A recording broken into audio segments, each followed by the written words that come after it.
কে এটা?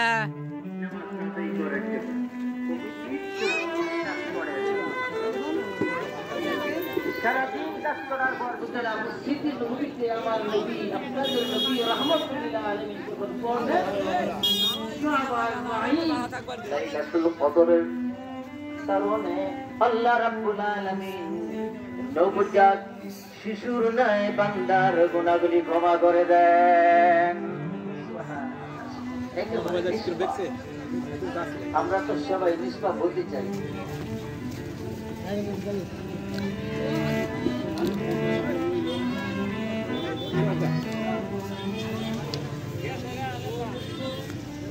Ya está en el